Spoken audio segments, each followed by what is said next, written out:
ಹರೇ ಶ್ರೀನಿವಾಸ. ನಾನು ಮಹಾಲಯ ಕುಲಕರ್ಣಿ.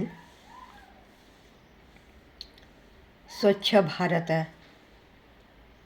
ಕಾರ್ಯಕ್ರಮ ನಿರಂತರವಾಗಿರಲಿ, ನಮ್ಮ ಭಾರತದ ಕೊಳೆಯೆಲ್ಲ ಸ್ವಚ್ಛವಾಗಲಿ ಎನ್ನುವ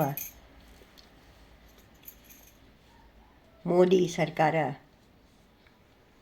ಮುಂದುವರಿಸ್ಕೊಂಡು ಹೋಗಲಿ. ಸಂಸ್ಕೃತಿಯ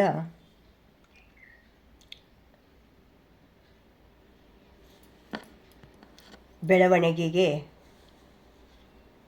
ಮುನ್ನೆಜ್ಜೆ ಹಾಕಲಿ ಅಂತ ಹೇಳ್ತಾ, ನಂಜುಂಡೇಶ್ವರ ಶ್ರೀ ನಂಜುಂಡಸ್ವಾಮಿ ಕಪಿಲಾ ನದಿ ತೀರದಲ್ಲಿ ನಡೆದ ಕೆಲಸವನ್ನು ವೀಕ್ಷಿಸೋಣ.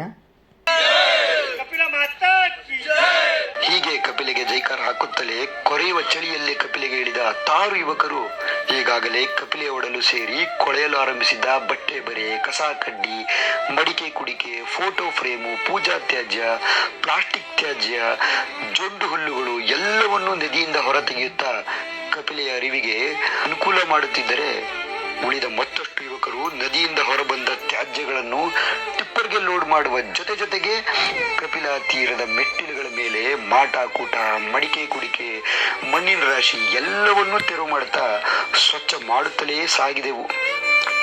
ನಾವಷ್ಟೇ ಅಲ್ಲ, ನಮ್ಮ ಕರೆಗೆ ಹೋಗೊಟ್ಟು ಹಲವು ಸಂಘ ಸಂಸ್ಥೆಗಳು, ವಿದ್ಯಾರ್ಥಿಗಳು, ಪುಟ್ಟ ಮಕ್ಕಳು ಸಹ ಈ ಕಾರ್ಯದಲ್ಲಿ ಜೊತೆಯಾಗಿ ಸುಮಾರು 400 ಮೀಟರ್ಗಳಷ್ಟು ಉದ್ದವಿರುವ ಕಪಿಲೆಯ ಸ್ನಾನಘಟ್ಟವನ್ನ ಸ್ವಚ್ಛ ಮಾಡುತ್ತಾ ದಾರಿ ಸವೆಸುವ ಹೊತ್ತಿಗೆ ಸೂರ್ಯ ನೆತ್ತಿಯ ಮೇಲೇರಿದ್ದ. ಆ ಸಮಯಕ್ಕೆ ಸರಿಯಾಗಿ ಶ್ರೀಕಂಠೇಶ್ವರನ ಪ್ರಸಾದ ನದಿ ತೀರಕ್ಕೆ ಆಗಮಿಸಿತು. ಎಲ್ಲರೂ ಪ್ರಸಾದವನ್ನು ಸವಿದು ಮತ್ತೆ ಕಪಿಲೆಗೆ ಧುಮುಕಿದರು. ಕೊಳಕು ಬಟ್ಟೆಗಳಿಂದ ಉಸಿರುಗಟ್ಟಿ ಕಪ್ಪಾಗಿದ್ದ ಕಪಿಲೆಯಿಂದ ಬಟ್ಟೆಯ ರಾಶಿಗಳನ್ನು ಮೇಲೆತ್ತುತ್ತಲೇ ಕಪಿಲೆ ಸರಾಗವಾಗಿ ಎರೆಯಲು ಆರಂಭಿಸಿದಳು.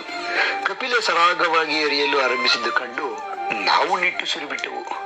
ಕಪಿಲೆಯಿಂದ ಬಟ್ಟೆಯ ರಾಶಿಗಳನ್ನು ಮೇಲೆತ್ತುತ್ತಲೇ ಕಪಿಲೆ ಸರಾಗವಾಗಿ ಎರೆಯಲು ಆರಂಭಿಸಿದಳು. ಕಪಿಲೆ ಸರಾಗವಾಗಿ ಎರೆಯಲು ಆರಂಭಿಸಿದ್ದು ಕಂಡು ನಾವು ನಿಟ್ಟುಸಿರು ಬಿಟ್ಟೆವು. ಭಾರತೀಯ ರಮಣ ಮುಖ್ಯ ಪ್ರಾಣ ಅಂತರ್ಗತ ಶ್ರೀಕೃಷ್ಣ ಅರ್ಪಣ ಮಸ್ತು. ನಮಸ್ಕಾರ.